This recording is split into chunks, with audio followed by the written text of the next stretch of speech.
I don't know how this is going to go. We're just checking in with Pakman. Continues. We are back now talking about young voters and Campaign 2024. Joining us are David Pakman. He's host of The David Pakman Show. And Tony Kinnett is host of the Tony Kinnett Cast on 93 WIBC. Gentlemen, welcome to both of you.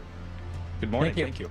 I'll just ask you each, starting with David, about your program, how it got started, what's it about? Yeah, my program started actually on low power FM radio a very, very long time ago, longer ago than I like to admit. And, over time, it became a syndicated radio and television program as podcasting and online video got going. We grew on those platforms. And now we've moved completely to online platforms, sort of as a decision about where. Cops aren't there to provide peace. Cops are there to protect the property of capital. Like that's what they're about.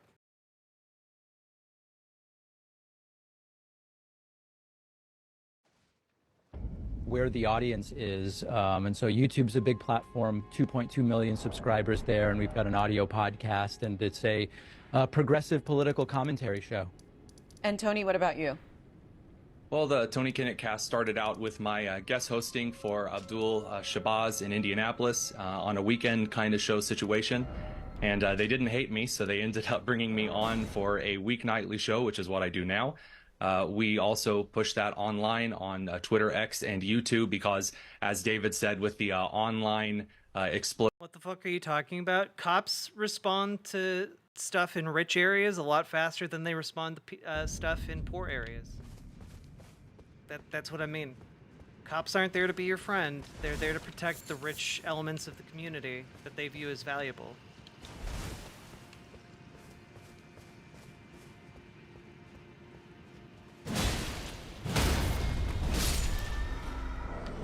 Okay. Interesting. I think this will be really good if I level it up all the way. About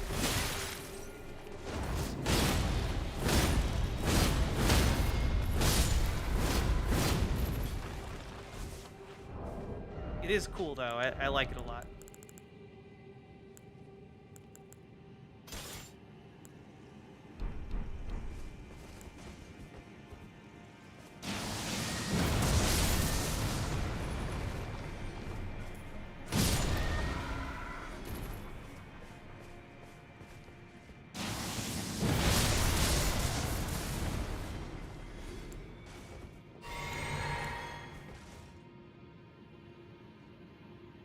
Is that the Orphanokos Axe Club thing? Yeah!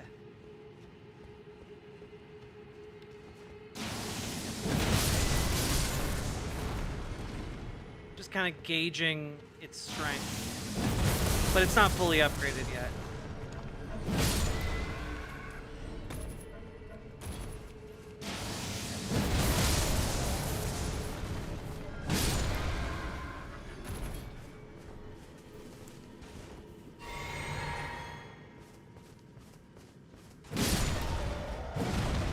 Tell me you have a problem with capitalism? Yeah. I don't think it's great. Why I identify as a socialist.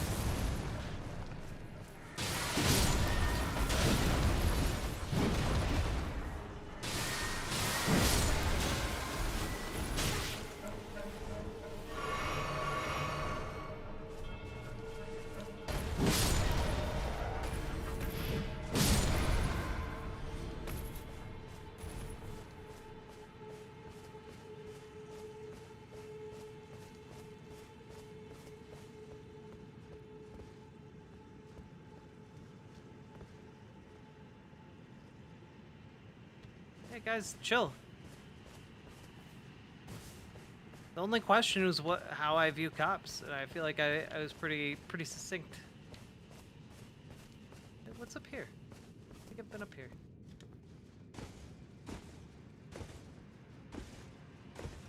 Anything up here? Secrets? No? Okay. That's fine. I didn't want to be rewarded for my curiosity anyway.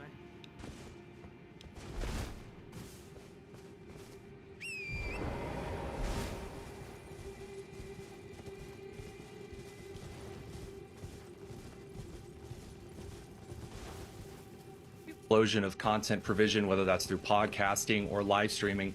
It's a nice addition to the radio. It's a blast getting to provide, of course, conservative commentary and punditry to what we like to say is the average Hoosier individual, at least out of Indianapolis, but that's kind of grown as the show has grown into a broader national audience, really arguing basic cultural principles in favor of the middle class. Well, David, let's get to the big news of the day, which is the Supreme Court decision from yesterday on presidential immunity. What was your reaction? I was not hugely surprised. I mean, I think my expectation was that there would be some kind of decision that there are core presidential acts that are absolutely protected by immunity. You know, we could think about the effects of military decisions, for example, is often one that's cited, and that there are definitely some acts which would be extraordinarily difficult to justify immunity under. But it's this sort of middle ground where, you know, one of Donald Trump's attorneys was on TV last night arguing that setting up a slate of fake electors in states that President Biden won is an official act and therefore protected by immunity. I mean, listen, I'm not a legal scholar, so that's quite a big claim, and it'll be up to the judiciary ultimately to adjudicate that, but it definitely seems to potentially set up a very dangerous precedent wherein Joe Biden, as an official act, could determine that Trump is a threat to the nation or whatever, up to and including an assassination. And from the legal opinions that I'm reading, that's sort of the big concern, which is once we've opened up this sort of door, where does it stop? And I think that it should be concerning both to people on the left and to so-called constitutional conservatives as well. Tony, what do you think of that? I think that if you, as a former teacher, I often would bemoan when my students didn't read the assignment. And that's what I've seen from a lot of left-leaning individuals in the country who are making up things about kings and pulling things out of Chief Justice Roberts' decisions and basically creating a whole new scenario in which the president is immune from all of these things. That's not at all what the decision states. The President of the United States has official actions which are outlined in the U.S. Constitution and legal precedent. And this Supreme Court decision states that it's up to lower courts, like the one that Trump is currently involved with in this lawsuit, to determine whether his actions regarding the election were official and therefore immune, or unofficial and therefore subject to prosecution. And what do you think of that, Tony, as far as the official acts related to the January 6th indictment? Well, the Supreme Court was very specific and clear in this case that they weren't making any kind of decision based on these actions because it's not yet their place. The lower court hasn't ruled on that. In fact, in Justice Amy Coney Barrett's affirmation regarding the decision, she stated quite clearly that she thinks that if Donald Trump had something to do with the electors, that would indeed be subject to prosecution. Of course, you're not hearing this from many of the left-wing pundits because the fear-mongering over kings, dictators, assassinations, and other flowery language appears more useful right now to drive some kind of voter retention. And David, the other big story was the debate from last week and President Biden's performance on that debate. Your thoughts on that? I thought, as I outlined immediately after the debate, President Biden's performance was quite poor. I think that the real question now for the Democratic Party is what to do next. You know, the interesting thing is that in addition to President Biden's performance being quite poor, the failed former president Donald Trump's performance was also terrible. There was actually a 64-second period during which he told 6 lies, which is an extraordinary rapidity and pace. And so I think there's a real question, you know, now around, does Biden get replaced, for example? There are people who I think to drive clicks are taking very black and white positions on this. President Biden absolutely must be replaced, or President Biden absolutely must not be replaced. I think it's actually a much more difficult thing to determine. Some early polling finds that most of the folks whose names are being floated as far as a replacement actually poll a little bit worse than President Biden. So I think it's quite a difficult situation. On the other hand, I also do recognize that former President Trump lost in 2020, and since then incited a riot on January 6th, was indicted 4 times, was convicted on 34 felonies, was found to be a civilly liable sexual assaulter with which a judge determined in New York meets the definition of rape. It's hard to imagine starting with the 2020 loss and somehow winning in 2024. So I think anybody making it appear as though this is a cut and dry, here's what's going to happen, is definitely putting the cart before the horse. Tony, your thoughts on what David just said? I think that David's right on the money when it comes to the Democrats being between a rock and a hard place regarding President Biden and whether to get rid of him or not. For one thing, if Biden does step down, it's not clear as to whether the campaign funds donated to the Biden-Harris 2024 campaign, over $500 million total, can go with them. So that's a huge issue considering Trump's out raising as far as money is concerned altogether. The short of the matter is that Americans have known that Biden has been mentally declining for some time, while a lot of individuals on the left tried to assure Americans that, no, he's fine. The footage has just slowed down. There were paratroopers all over the place for the president to look at. Certainly, he wasn't falling up the stairs. Those were just slippery stairs or whatever the excuse du jour was. That now Americans have seen that the Democrat establishment is very willing to lie to them about the president's condition, and they can't replace the president. They also can't keep him because he continues to deteriorate by the day. And as someone who, again, has taken care of an individual in my family with dementia, I mean this, there's no aspect of punditry here that it does break my heart to see a man who should be retired and spending time with his family being paraded around the country for some type of political tokenism. Well, I think there's a couple different things there. That's quite a gish gallop, and sometimes in these formats it can be sort of hard to unwind each aspect of it. But a couple things I think that are important to discuss. One is it's simply untrue that former President Trump is out fundraising President Joe Biden. Just look at the FEC documents. That's the important place to look.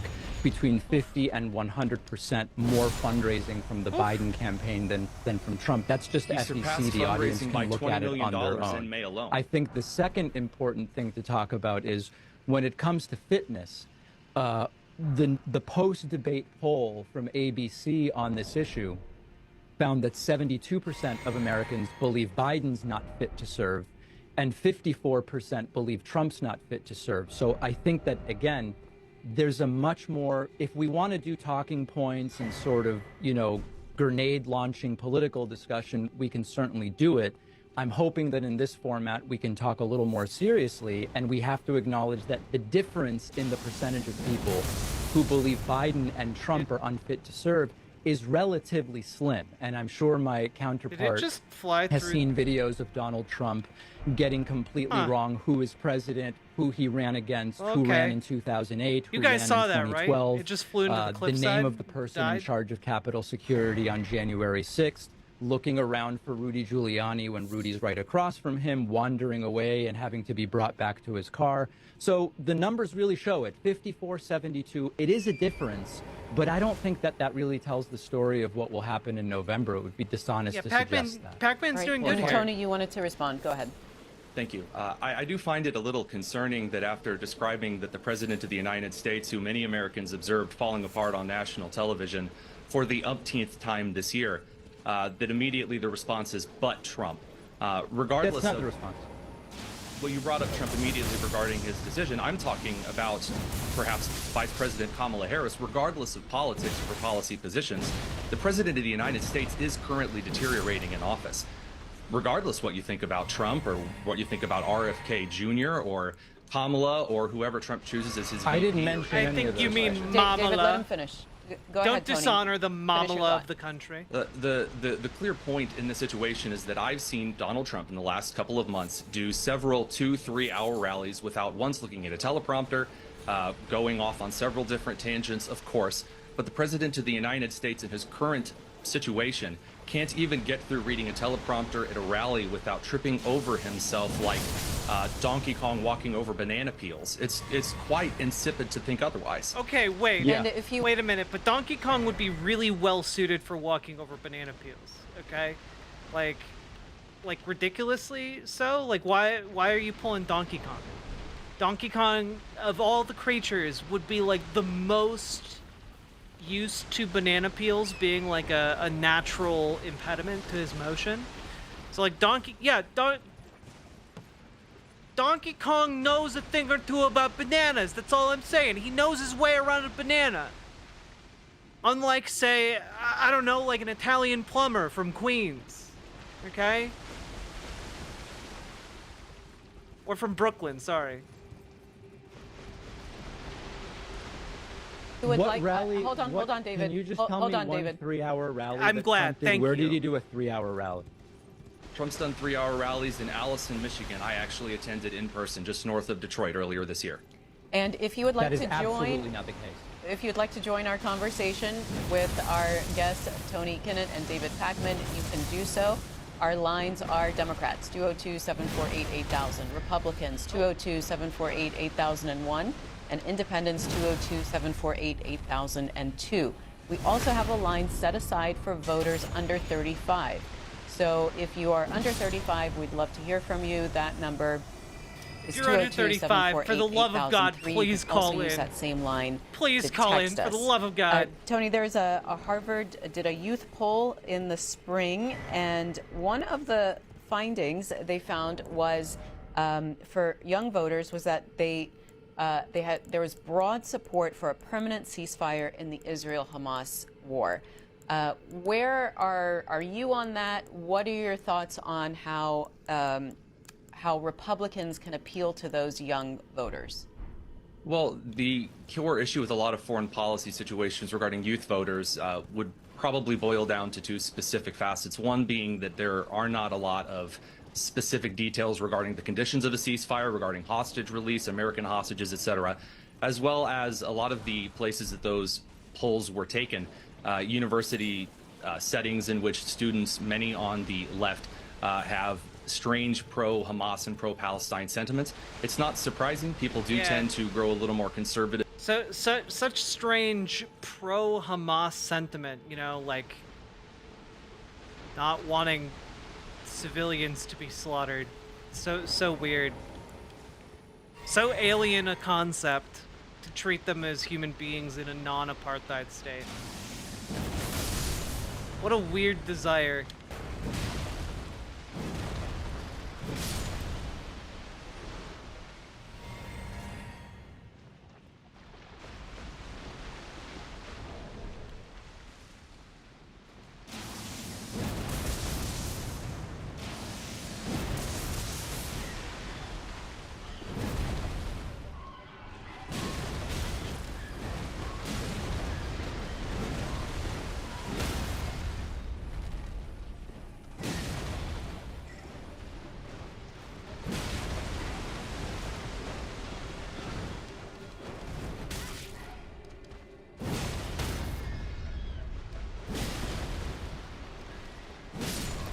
Go.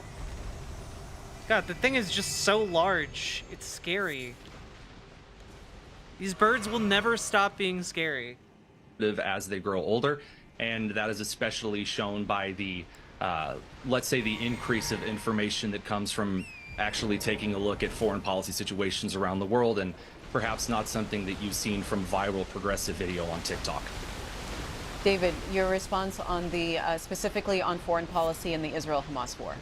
Yeah, so it's one of those conventional wisdoms that's not true, that people get more conservative as they age. What it is, and this has been studied extensively, is that at any point that you survey people, older generations are more conservative, but there is no evidence that people become more conservative as they age. But I know that that's not the main thing. It's just, it's tough to keep up with the fire hose of falsehoods here.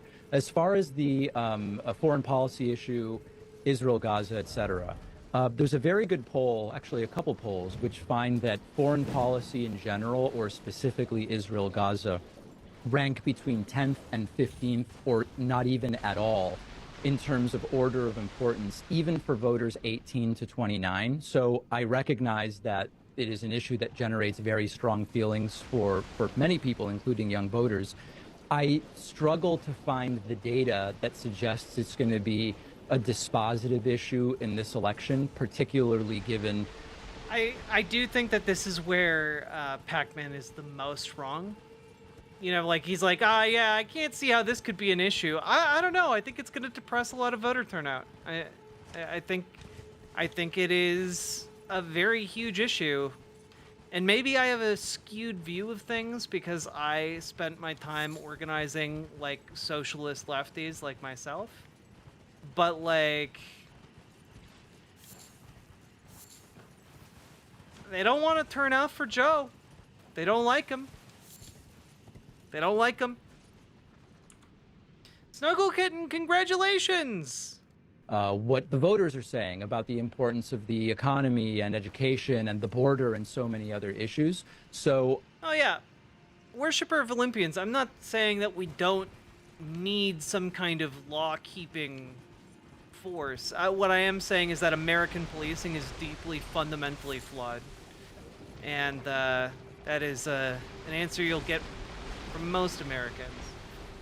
Can't speak much to anarchist tendencies, but yeah. If you walk into an American leftist stream and ask, like, how about those cops? You're not gonna make, like, a ton of friends. I recognize that there are voices that say that is their issue on which they will vote, but in the polling, it does not really seem to be polling as that important of an issue to any group, including young voters. All right, well, let's talk to a young voter. This is Michael in Killeen, Texas, who's under 35. Good morning. Hi, how you doing? Good. First of all, David, I really love your show, but I have a question for Tony. I feel like it's really disheartening to now have precedent in a country where freedom is supposed to be like our main thing, and we have somebody who can control the DHS as part of the executive branch who can ban you from TSA without being able to without it being able to be looked in by Congress, can ban you from can take away people's immigration status through ICE. It's like super scary, and as somebody who is trying to build a life in this country, it's super scary to me. And Michael, how old are you? I'm 20 years old. And who are you planning on voting for, if we can ask? Joe Biden. Tony, your response? Yeah, Mudvayne, whenever he brings it up, it doesn't seem to be a that, subject he's particularly strong on. I'm struggling to find the question in that. If you're concerned that a president can order the TSA or can order a bureaucratic organization in the government to simply revoke rights that you have as a citizen, that's not true. There is no legal precedent that has stood that allows any executive official to simply write carte blanche off your rights as a citizen in the United States. I don't know. Kind of seems like the decision that got handed down legal fall into that immigrant, category. or you are here as a citizen of the country, you enjoy the same rights and freedoms that are entitled to your particular status. If that's a foreign national, you can't be written off by the TSA just because. There either has to be a verifiable threat, given some of the ones that we've seen regarding the individuals from Tajikistan connected to terror organizations, but those individuals were not here as legal immigrants. So I understand the concerns regarding bureaucratic organizations. They have a lot of unwarranted power. But as far as writing things off carte blanche for individuals with set in stone rights, that's not something that occurs in this country. John in Grenada Hills, California, Independent Line. Hi, thank you for taking my call. My quick comment and question is that I heard this the next day, and Trump's attorneys are already trying to have the Manhattan case, the hush money thing dropped. So he is going to go try to get out of every single thing that he's ever done. My question is that if he becomes president and after 4 years he decides, for the benefit of the nation, I'm going to remain president, and so he tries to do exactly what he did in 2020 to negate whatever the results of an election are, can he be prosecuted? David, do you want to take that one? It's a question for a lawyer. I mean, at this point, it's speculation. Obviously, the caller is correctly bringing up a major fear that has now been opened up. And as I mentioned, the idea that sending a slate of fake electors to say, hey, we cast our electoral votes for Trump even though Biden won, arguing that that is an official act is very scary, and that's not a hypothetical. It was done by one of Donald Trump's attorneys yesterday, and so I think the caller is right to be scared, but it's a question that I certainly don't have the answer to. Tony, part of this Harvard youth poll says that confidence in public institutions continues to decline among young people. What do you think needs to happen to turn that around? Well, a few things. Number one, these public institutions that have taken the trust of Americans and thrown it away need to be reevaluated in the amount of power that they hold. They need to be reevaluated in the structure with the unelected bureaucrats that staff a lot of these institutions. For example, yeah, I was going to say, give us an example of. Right. So, for example, in my field, the Department of Education, which has governed by fiat over the last several decades, quite honestly, that has basically written all of these very weird and not scientifically backed rules as far as academia and education is concerned for states to receive education funding, that creates, quite honestly, a spaghetti bowl of laws and regulations that intertwine with each other and create a large mess. So when the system goes wrong and creates some type of backdoor regulatory flag that you have to jump hoops through, you lose a lot of trust in that institution. And so there needs to be a reevaluation of this fourth branch of the government, this administrative state, this Wilsonian idea that has been an abysmal failure in the United States. David, your thoughts on that, your reaction? Yeah, I don't. It won't shock you that I have a sort of different perspective than Tony generally as far as institutions go.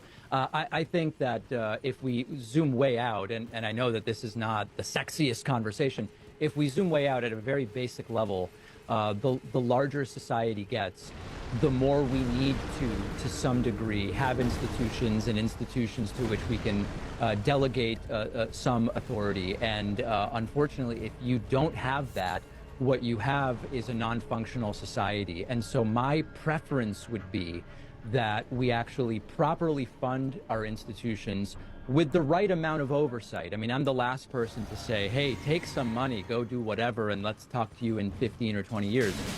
But when it comes to the Department of Education or FDA or whatever institution, I think the only way forward as far as anthropology and group psychology and sociology and all of these sciences take us is we need these institutions, but we need proper and correct oversight. They need to be adequately funded.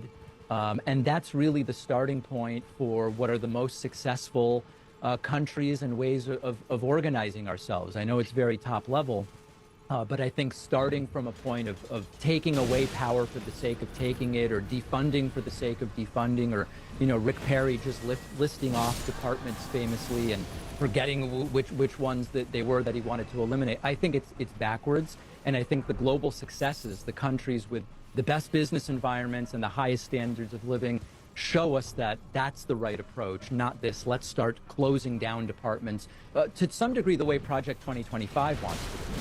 So the question that I would have for you is that in the same branch of concern that the executive branch of the United States is increasing its amount of authority unilaterally, that you would also increase the amount of authority with the executive branch through these bureaucratic organizations that answer to the executive branch? What authority needs to be delegated? That's not at all what I said. No, certainly not. But my point, as I mentioned, was a broader one. Certainly nothing in what I said is give the president as an individual more power. And in fact, if we learned anything during the Trump presidency, it's that a lot of people on the left came around to what some on the right believed, which was, hey, maybe our checks and balances aren't strong enough. Maybe we don't want so much unrestricted power. But my point was a different one. I won't make it again to not bore the audience, but it has nothing to do with presidential power.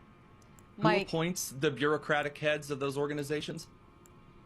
The president appoints some of them, but as we know now, what Project 2025 wants to change is taking what are career bureaucrats that are non-political in their public-facing roles and actually make them even more of them political appointees. So it sounds like what you're advocating for, if I understand correctly, is going the opposite way of what Trump and Heritage and Project 2025 have said they want to do.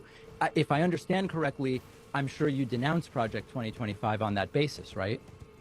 I'm confused as to what it is that you're suggesting Project 2025 has to do with my question regarding the administrative state appointed by the President of the United States.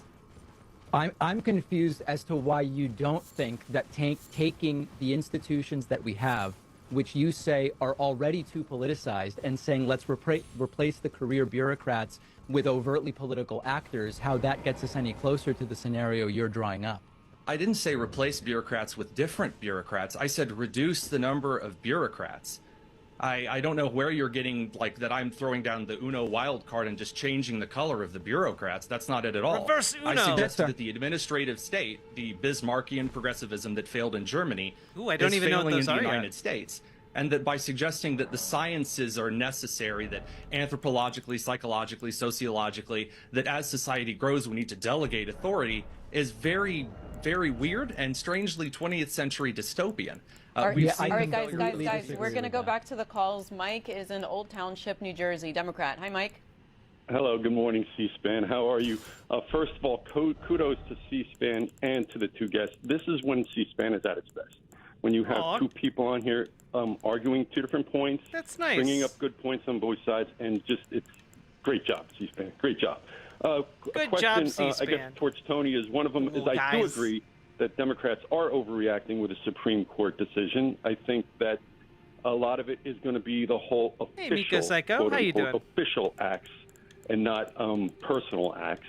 I think, and the other side of it is watch out Republicans, because Joe Biden's still in office, and it opens up a door for a lot of things there. So the Supreme Court is anything but supreme. I guess my thing is towards Tony is, first of all, you were talking about your family member that had dementia. I feel for you. I had several members with dementia. But the point is you're in education, and unless your education was in some kind of medical field, I would stay in your lane there and try not to make diagnosis by what you see on TV or what you hear from other people. It's not fair to him, and it's not fair to other people that had the disease. My question to you is a yes or no question. Did Donald Trump lose the 2020 election?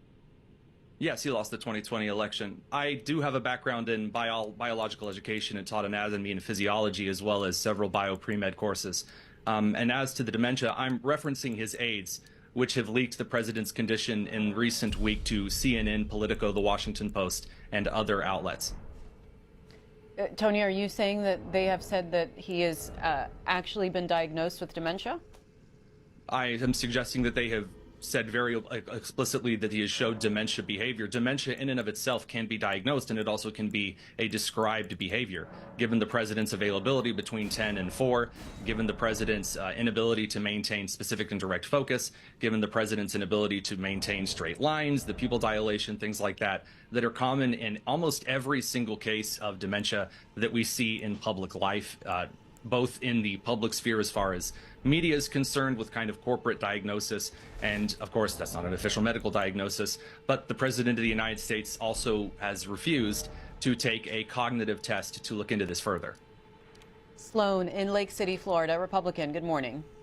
Yes, good morning. My question is, my first statement is I don't agree with what the Supreme Court did yesterday. I feel that this country was founded on, not on a monarch, not on a king. I mean, did we not read the dissent of Sotomayor that this president now can, do all kinds of things and be, immune from it. Now, my question is, in the same situation, when what happened with Nixon back in with Watergate, would he now be totally, free? Wouldn't have gotten away with all of that? Who wants to take that? The Nixon Watergate. I mean, if he had Trump's lawyers, they would be saying absolutely. In the same way that Trump's fake slate of electors, according to Trump's lawyer Will Scharf, was an official act and therefore he's completely immune. I'm sure that Nixon, with Trump's lawyers, would be making a very similar argument, yeah. Robert in Silver Spring, Maryland. You're under 35, Robert? 34, so just barely. All right, you got in under the line. All right. So I just want to say, as an elder young voter, my first election was the 08 Obama-McCain, but I'm going to support Trump for two reasons. The first one is I think that the Democrat Party is way too far left on the issue of abortion, with going to the moment of birth and refusing care to babies that survive abortions. And the real reason that I'm, supporting Trump is that in these big, big Democrat-controlled cities, the people are using hard drugs everywhere, all kinds of violent crime. That these, the district attorneys and city councils are more worried about appeasing their progressive electorate base instead of keeping people safe. And, I think we need someone that will support police and law and order in office. And I wanted to ask the conservative guest, has he heard, as I am an ethnic minority, has he heard of younger minorities swinging for Trump or voters in general that are worried about, issues of unchecked crime in the big cities? Thank you. So when I went up to Allison, Michigan, just north of Detroit, and I spoke to some young voters on the picket line outside of Ford, I did get the chance to speak to a lot of young people who were black, brown, etc., not on the white slate, whatever you want to call it, white presenting, that were telling me they were planning on voting for Trump. As one lady told me very explicitly, Trump may be an a-hole, but when he was in office, I had money in my pocket and food on the table. And I think that that's really the most definitive reason that a lot of young voters, regardless of color, regardless of creed or class, plan to vote for the Republican slate in this upcoming election, is because of, as David asserted earlier, are the two primary issues for voters being immigration and the economy. David, your reaction to the caller's points about violent crimes in Democrat-run cities, and unfortunately, just about everything the caller said is untrue.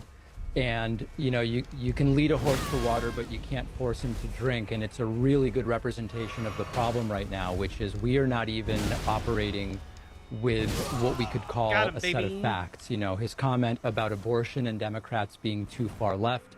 The reality is that in many states, abortion policy is well to the right of where the average American is. Americans are more in favor today than at any time since Roe v. Wade was first put in place that abortion should be legal in most cases.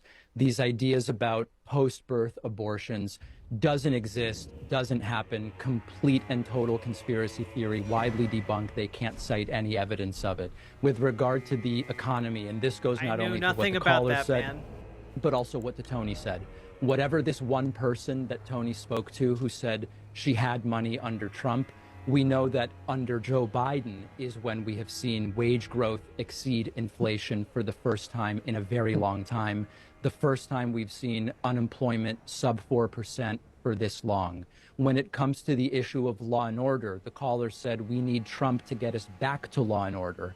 Trump's the convicted felon. Trump is the guy who says that the criminals convicted on January 6th are hostages who he will pardon. There's nothing further from law and order than Donald Trump. So I know I'm not convincing anyone who believes that stuff here, but I hope that that call is really the epitome of total disinformation taking over someone's brain, I fear, in an irreparable and unrecoverable way.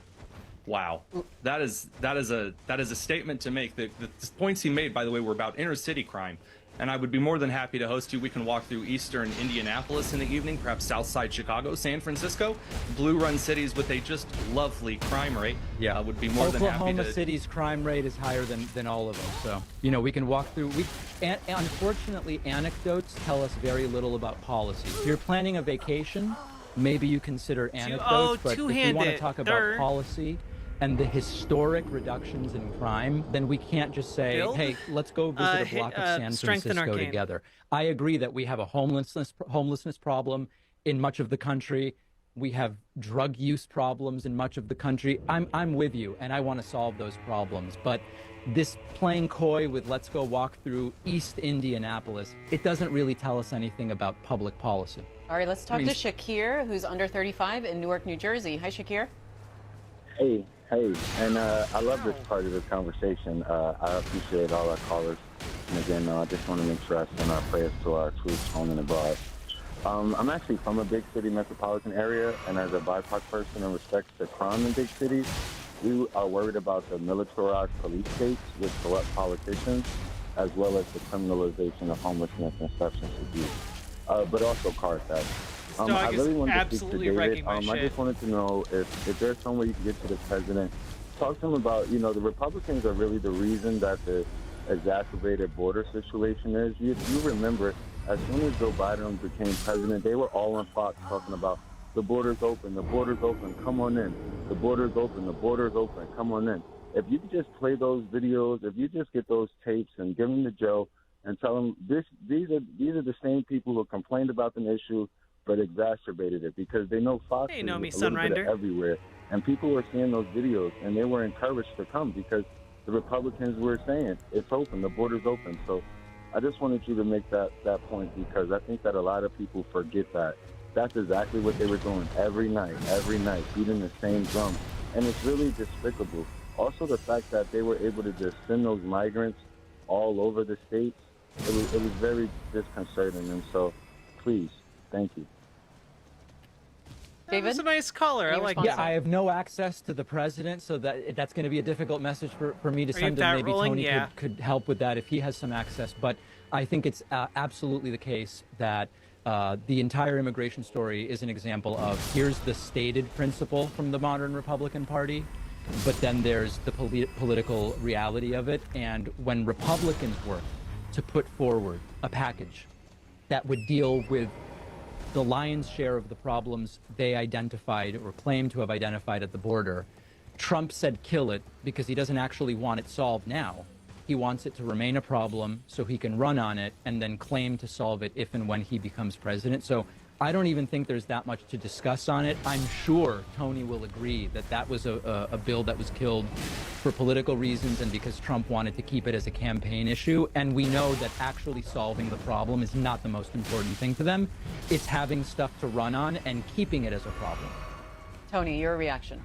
I do not agree with that, mainly because I don't agree with suggesting that bills, which is the Save the Puppy Act, and inside the bill it says kill all kittens. And if you don't agree with the kill the kittens thing, then, oh, you must hate puppies. That's elementary level political aggrandizement. As far as the border situation, yes, it is. There were things in the bill that did nothing to solve the border. And I'm not going to sign on to these omnibus massive bloatware packages that don't give anything useful to the country other than, what is it you said earlier? Throwing money to the bureaucracy without holding it accountable. And that's what we've seen with Alejandro Mayorkas. The money that was to be given was to increase the amount of border officials to stop people from coming across? No. To ferry those individuals once they had crossed, not at a port of entry, where people should be immigrating. And yes, I think the immigration system should be reformed. I think that we should have an easier pathway to citizenship through points of entry. But by supplementing this cartel trafficking operation, which I have seen personally, observed directly, where people are brought up to the border, left out in the middle of the desert for U.S. Border Patrol to pick up and then ferry across the country, is a very poor use of resources. And expanding that process instead of fixing that process by suggesting that Donald Trump is actually doing some kind of 4D political chess to solve it actually after he gets elected. It's not 4D. Nonsensical. Well, you're right. That's a far too elementary conspiracy theory for my taste. It's too obvious. What Trump did was too obvious to be considered 4D. But no, listen, I'm sure that Tony and I could both find things in that bill we disagree with. Probably me more things than Tony. But it was negotiated with the very Republicans that Trump said are the people to go to on this issue. It had their stamp of approval. It had what they believed needed to be done. And Trump said, no, you've got to kill it. So the proof is in the pudding. All right, let's talk to David in Dallas, Pennsylvania, Republican. Hi, David. Hello. Go right ahead. Yeah, I have a question for David. You know, I've listened to liberal pundits, including David, for months, or at least all of last year, basically either downplay or totally ignore Biden being extremely mentally impaired. So assuming Biden does win, because we all just saw during the debates that Biden is having trouble just doing basic tasks, assuming Biden does win, do you think he'll actually be able to perform as president, or do you think he'll step down, assuming he wins? I believe that he will perform similarly to the last 3+ years, where we have an economy that is, by all traditional metrics, doing extraordinarily well. Inflation Reduction Act, infrastructure packages, record student loan debt forgiveness, etc. I know these aren't things the caller is likely to agree with, but here's like my general view, again, in the context that 72% of Americans believe Biden's unfit for the job, 54% believe Trump's unfit for the job. If you say, listen, either of these guys is unfit, who do you want in the Oval Office? Is it Trump with his brown-nosing sycophants that are going to try to implement Project 2025? Or is it the people that have been around Biden that have stock market high after stock market high, record low unemployment, et cetera? I go, listen, if they're both unfit, the last 3.5 years of Biden have gone pretty well, so I would expect more of that. And we have a text from Paul in Martinsburg, West Virginia, who's 31 years old and independent. He said, my statement for the guests is, frankly, neither Joe Biden nor Donald Trump is fit, either morally or mentally, for the presidency of the United States. I am still holding out hope that both of these candidates will be replaced by the time of each of the national conventions. Tony, I'll start with you. What do you say to young voters that have that feeling that they don't want either one of them? This is why you need to get involved in primary processes. If you, as a voter, you have concerns about the candidate that is up for the general election, the primary vote is where you need to get involved. This is something that lacks in American society. It's a republic if you can keep it, as the founding fathers said quite clearly. And that means running this race like a marathon. If you're like me, a guy who thinks that I want the government to leave me alone, that's something you have to fight for. And you don't fight for that in November of the election year. You fight for that in the primary process, making sure the candidate that you want gets to the top of the ballot in November. That's the method of doing so. And I sympathize with people who don't perhaps like the choices that they have now, but this isn't the time to issue those concerns. That was back in January of last year, when you really start looking at candidates who you're going to submit for your party up into the upcoming election. So I get it. This is why primaries are so important. He is unironically hard to correct. disagree with anything Tony's saying. Yeah. Tony, I think you and I are united on this one. I say wrap it up and send it home for Christmas. There's a, not quite, we still have 10 minutes left. This is from Tufts University. Like, oh, no. With the headline, 41 million members of Gen Z will be eligible to vote in 2024. It says new estimates show that 8 million youth are aging into the electorate in 2024, joining a diverse and politically active generation that can have a major impact on elections. David, what do you need to say to attract all those voters that are aging in and getting them engaged? Well, it's the group that is the least likely to actually turn out and vote. And so what I would say to them is... It is true that this is true, but like, part of the issue is that Biden won off of the support of young people, and this is why I don't really understand Pakman's analysis when it comes to voting and like Gaza not having an influence. Mostly because young people really care about Gaza, and Joe Biden's position on Gaza is very much dissuading people from voting for him. You can have an outsized impact because all the polling methodology and every prognosticator is assuming you are not going to participate, not you as an individual, but that your cohort is going to be the one that disproportionately stays home, because it happens every election. It's always the age group with the lowest turnout. So the message is, you actually can have disproportionately more impact if you and your cohort decide to show up. And as Tony said, don't just show up to the November presidential election, but you have to be involved in the periods between elections and the primaries and the off-year elections. And hey, so Queen. there are a lot of folks in that age group whose only exposure to the political world is stuff that's algorithmically fed to them on a lot of the social media platforms, etc. that is not giving you really a full view of what's going on out there. So I would encourage that group to get involved, and their impact will be disproportionate because none of the pollsters think they're going to. Jan in Minnesota, line for Democrats. Good morning. Good morning. I have a question regarding the decision of the Supreme Court, and my question really pertains to the more far-arching implications of this ruling. If it is not specific to the incidents of January 6th, how will it apply broadly in the future? My next question concerns the debate. I watched the debate. I was disappointed in Joe Biden's performance. However, in thinking about it seriously, I realized that a 2-minute time limit was an impediment. Joe Biden does have a disability. He has a speech impairment, not a mental impairment. He had to take time. Now, this would be a decent argument if Joe Biden hadn't been active in politics for like the last 60 years.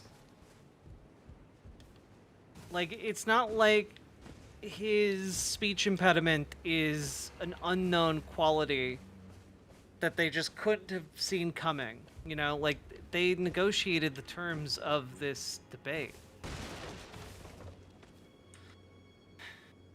To consider the questions being asked and the responses of Donald Trump. Donald Trump did not respond to the questions asked. He veered off on immigration and crime and on, never truly answering the questions.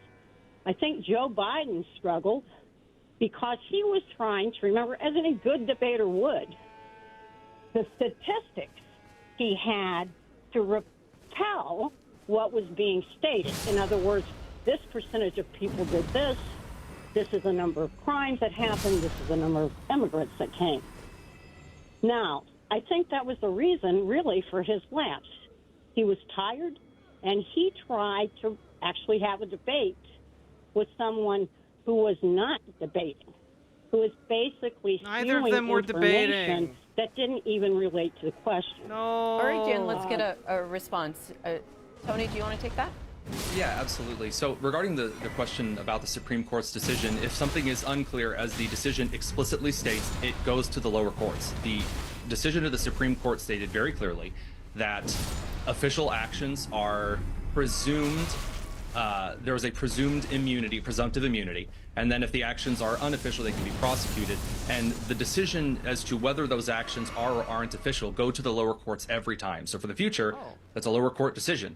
But then when that appeal is made past that point to the Supreme Court, again, as it's stated very explicitly in the decision, that's when the Supreme Court will then make a decision if that even gets to them. And every lawyer on every individual's team is going to argue from this point forward that an action was either official or unofficial. That's for the lower courts to decide. And this is why constitutional literacy is very important. Regarding your second statement, your second question, President Biden made a lot of claims during that debate that had nothing to do with a speech impediment. When he was a senator from Delaware, and I've seen videos of his speeches throughout the years, I never noticed any kind of stutter or speech impediment that only really seemed to pop up in media after he was president of the United States. Didn't really notice this during his term as vice president. But I will note that the president of the United States suggested, A, that no soldiers died during his administration, incredibly disrespectful to the 13 who died in Afghanistan under his watch, as well as the weird claim that he beat Medicare. And those were at the end of his answer, and not at the beginning, as your suggestion poses. Samuel in South Pasadena, California, Republican. Good morning. Thank you, Mimi, for taking my call. I just want to talk about the debate and everything. Now, I like both of them, but I think Biden is just a little too old to handle another 4 years. And I thought Trump was right on. He did good in those 4 years he was there, but he was under a lot of pressure from being, well, they were having court cases against him, and they were trying to impeach him and everything, and they put everything they can throw at him, and he was still running the country. I just wish that they didn't bother him to let him run the country, but he was doing a great job. And I think Joe Biden, I don't even think he knows what's going on.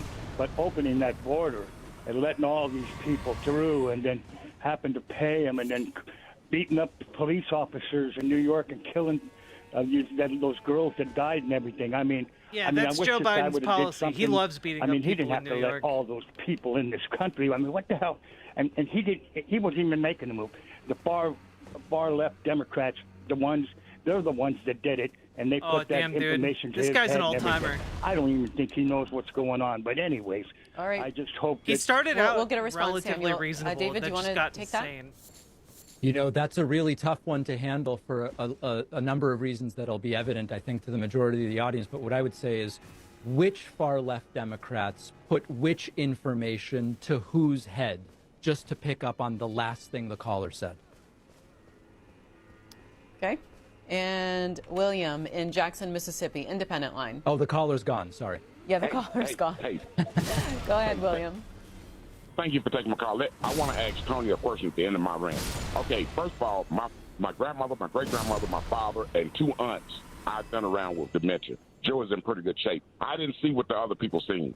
I didn't see. What I seen was 2 moderators, and they asking a question, and Donald Trump didn't answer none of the question. He spent his 2 minutes attacking Joe Biden.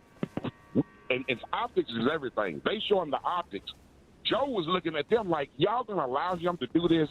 And this is what I want to ask you, Tony. What? Don't try to skirmish in politics. What policies do Donald Trump have that is your favorite policies? What is your favorite policies? Okay. I just want to know that. We'll get that response for you, William. Yes, sir. I can give you 3 of them specifically. Number 1, I really liked the foreign policy situation of carrying a big stick and making sure that American interests were protected at home and abroad, specifically regarding the Abraham Accords. Number 2, economically, I was a fan of the tax infrastructure as well as making America energy independent by making sure that drilling practices continued and that pipelines had the necessary funding and security that they needed to make sure those were shored up. I also appreciated specifically regarding immigration, several of the executive orders entitled emplacements, things like Remain in Mexico, and several of the executive orders regarding the border that President Biden and Alejandro Mayorkas made sure were removed the very first day of Biden's term in January of 2021. And David, I'll let you respond as far as what your favorite policies are from President Biden.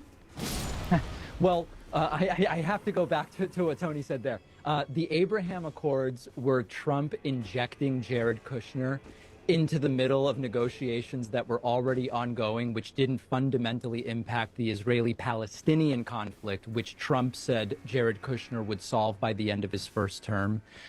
With regard to energy independence, our surplus in terms of exports versus imports of oil and natural gas under Joe Biden are bigger than they ever were under Donald Trump. So is that why the Strategic Petroleum Reserve is low?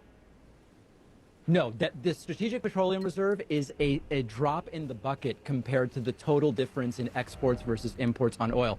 All I want to know from Tony is, if you liked Trump's energy independence, you must love Biden since he grew the surplus, right? Well, I'm quite a big fan of the $5 billion that was given to Secretary of Transportation Pete Buttigieg to build electric charging stations, of which he built 7 or 8, and no one has any idea where the rest of that money is. Doesn't address the oil import-export, does it? Which is a super specific question. Just admit Biden extended our independence as defined by you. He did not extend our independence. He shut down specific pipeline construction. He encouraged the EPA. In exports versus... I'm not going to lie. My perception of Pakman has been pretty negative. Oh my God, what the hell is that? Has been pretty negative. Oh my God. Oh my God.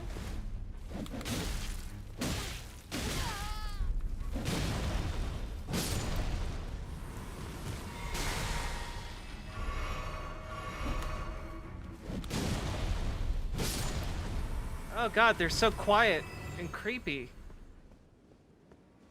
I thought there was a third one. There it is.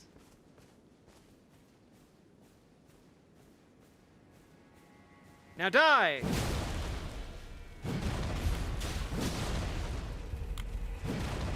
What? Why? Okay, there we go.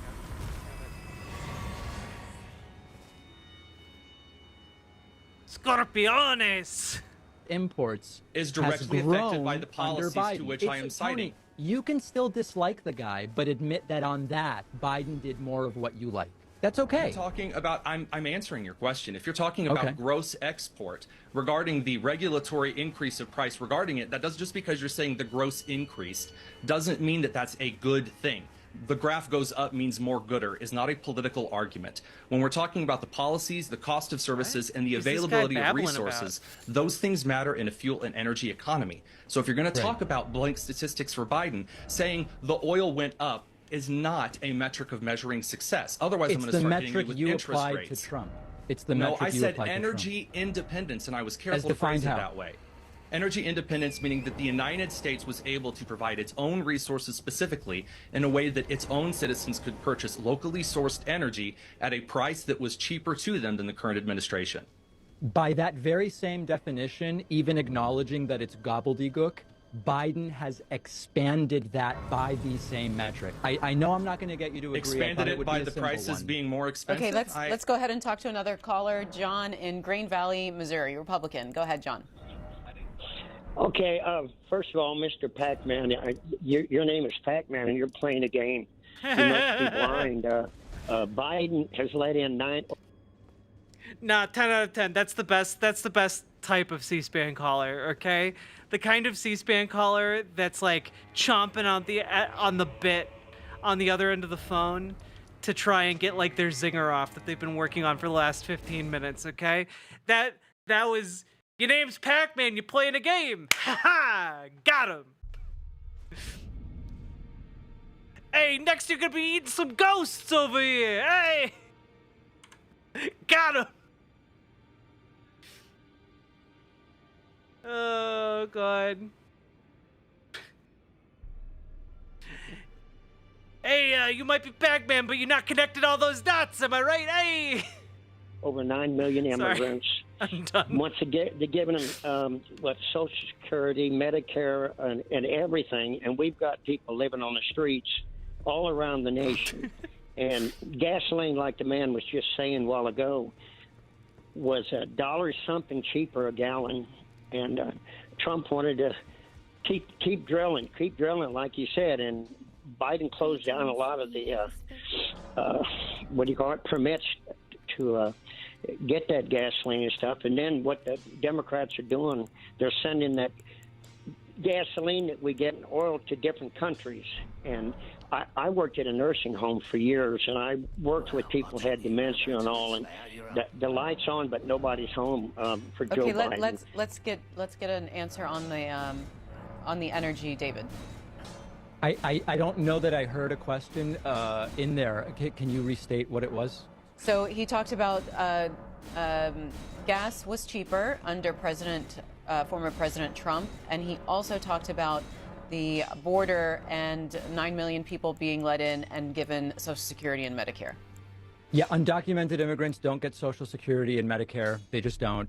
As far as gas being cheaper under Trump, it is true that on an inflation-adjusted basis, which is the way we have to look at these things, there were periods of Trump's administration where gas was cheaper. Patrick Lucas, also, thanks for gifting a membership over on YouTube. I appreciate it. Thank you very much for helping to keep this show going. Due to COVID, so it doesn't really tell us much at all about who to vote for in November. Sue is next. Flat Rock, Indiana, Democrat. Good morning, Sue. Good morning. This is just a comment.